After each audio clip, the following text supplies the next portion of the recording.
Welcome back. હવામાન નિષ્ણાત અંબાલાલ પટેલે ન્યૂઝ 18 ગુજરાતી સાથે વાત કરતા જણાવ્યું કે હવે ગરમી ધીરે ધીરે વધતી જશે. ગુજરાતમાં મહત્તમ તાપમાન 38 થી 41 ડિગ્રી રહેવાની શક્યતાઓ છે. 29 માર્ચથી એપ્રિલની શરૂઆત સુધીમાં મહત્તમ તાપમાન 39 ડિગ્રીથી 43 ડિગ્રી આસપાસ રહેવાની શક્યતાઓ છે.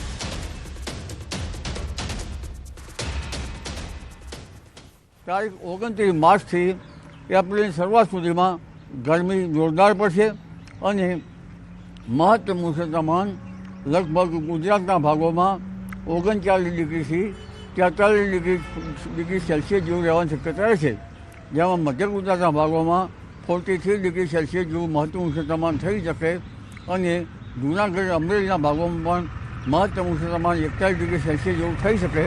રાજકોટના ભાગોમાં પણ મહત્તમ તાપમાન 41 ડિગ્રી સેલ્સિયસ જેવું થવાની શક્યતા રહેશે. જામનગરના ભાગોમાં પણ ગરમી પડવાની શક્યતા રહેશે અને દક્ષિણ ગુજરાતના ભાગોમાં પણ મહત્તમ તાપમાન વધી શકે. તો એપ્રિલ મહિનાની શરૂઆતમાં હવામાનમાં પલટો આવશે. 29 માર્ચથી એપ્રિલના શરૂઆત સુધીમાં ઉત્તર પૂર્વ ગુજરાત, કચ્છના ભાગોમાં છાંટા પડવાની શક્યતાઓ રહેશે. મધ્યપ્રદેશના અને ગુજરાતના નજીકના ભાગો, દક્ષિણ ગુજરાતમાં વાદળછાયું વાતાવરણ અને ક્યાંક છાંટા પડી શકે. 19 એપ્રિલથી ફરી હવામાનમાં પલટો આવી શકે અને વાદળછાયું વાતાવરણ રહી શકે. 20 એપ્રિલથી ગરમી વધતી જશે અને 26 એપ્રિલથી કાળઝાળ ગરમી પડવાની શરૂઆત થશે. ગુજરાતના ભાગમાં 42 થી 45 ડિગ્રી તાપમાન રહેવાની શક્યતાઓ છે. તો 10 થી 14 મેમાં ભારે આંધી વંટોળ આવી શકે. અરબ દેશો તરફથી આવે અને કાચા છાપરાના મકાન અથવા પતરા ઉડી શકે એવી પરિસ્થિતિ, એટલે પવનની ગતિ પણ એવી રહેશે. મહત્તમ તાપમાન રાજ્યના કેટલાક ભાગોમાં 46 ડિગ્રીની આસપાસ રહેવાની સંભાવના છે. તો 22 મેથી 4 જૂન વચ્ચે રાજ્યના કેટલાક ભાગોમાં વરસાદની પણ શક્યતાઓ રહેશે. આ વખતે વેસ્ટર્ન ડિસ્ટર્બન્સ નબળા આવ્યા છે, ત્યારે ગરમીના કારણે હિમાલયના ગ્લેશિયર પીગળવાની શક્યતા છે.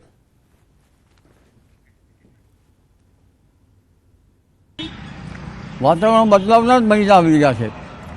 આ ગરમી હમણાં એપ્રિલની શરૂઆતમાં હવામાનમાં પલટો આવશે, 19 એપ્રિલ પછી પણ હવામાનમાં પલટો આવશે અને એક પછી એક વેસ્ટર્ન ડિસ્ટર્બન્સ આવતા જશે, જેના કારણે ગરમીમાં વધઘટ રહેશે, ગરમી પણ વધુ પડશે. તારીખ 20મી એપ્રિલથી ગરમી વધતી જશે.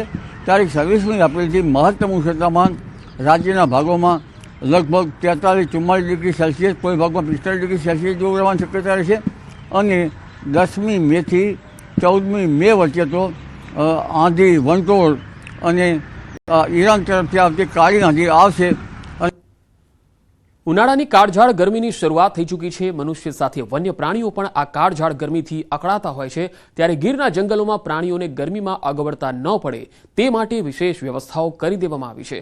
ઉનાળા દરમિયાન મોટાભાગના પાણીના સ્ત્રોતો સુકાઈ જતા હોય છે, તેથી ગીરના જંગલોમાં 500 કૃત્રિમ પાણીના કુંડ બનાવવામાં આવ્યા. કૃત્રિમ પાણીના પોઈન્ટને વિવિધ માધ્યમો દ્વારા ભરવાની પણ વ્યવસ્થા કરાઈ છે. ઉનાળાના સિઝન શરૂ થઈ ગયા છે અને અત્યારે જે જંગલમાં આપણે જે કૃત્રિમ વોટર પોઈન્ટ, જે આર્ટિફિશિયલ વોટરહોલ કહેવાય, એને ભરવાની કામગીરી ચાલુ થઈ ગઈ છે. આપણે ગીર વિસ્તારની વાત કરીએ તો 500થી વધારે વોટર પોઈન્ટ એમાં આવે છે અને આપણે ગીર પશ્ચિમની વાત કરીએ તો એમાં 271 વોટર પોઈન્ટ છે. એમાં અલગ અલગ પ્રકારના વોટરહોલ હોય છે, જેમાં અમુક વોટર પોઈન્ટ હોય છે આ સોલર લાઇટ ઉપર, સોલર પાવર ઉપર ચાલતા હોય છે અને બીજા અમુક હોય છે આ હેન્ડપંપથી ચાલતા હોય છે, અમુક જો છે આ વિન્ડ મિલથી ચાલતા હોય છે અને અમુક જો છે જે દુર્ગમ વિસ્તાર હોય ત્યાં આપણે વોટર ટેન્કરમાંથી એને ભરતા હોય છે. તો અત્યારે આ જે વિવિધ પ્રકારના જે વોટરહોલ છે આ બધા ચાલુ કરી દેવામાં આવ્યા છે.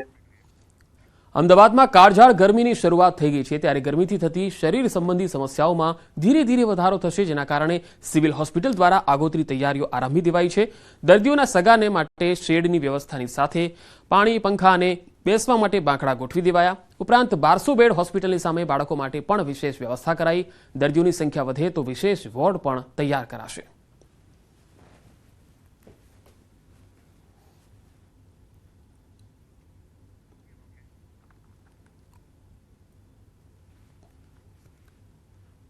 અતિશય માથું દુખતું હોય, વીકનેસ હોય કે કંઈક વોમિટિંગ, ડાયરિયા થાય, આ બધા જ સિમ્ટમ્સ છે જે આમ વેગ સિમ્ટમ છે કે જે કોઈને પણ વ્યક્તિને હીટ સ્ટ્રોક થાય તો આવા સિમ્ટમ સાથે આવવાના છે. એ પોતે બ્લડ પ્રેશરનો બીમાર હોય તો પણ એને હેડેક થઈ શકે ને આના હિસાબે પણ થઈ શકે. એટલે એવા દરેક વ્યક્તિને ટ્રોમા સેન્ટરમાં આવે ને એના માટેની બધી વ્યવસ્થા ત્યાં થઈ જશે. જરૂરી ORSના પેકેટ ગણો કે પછી એને કેવી રીતે આપણે એડમિટ કરી અને સારવાર આપવી એની વ્યવસ્થા પણ કરવામાં આવી છે. અને જો એવા દર્દીઓ વધશે તો એ પ્રમાણે એના હીટ સ્ટ્રોક વોર્ડની પણ આગળ વિચાર કરશું. તો શેડની નીચે પંખા અને પાણી સહિતની જે સુવિધાઓ છે તે મૂકવામાં આવી છે.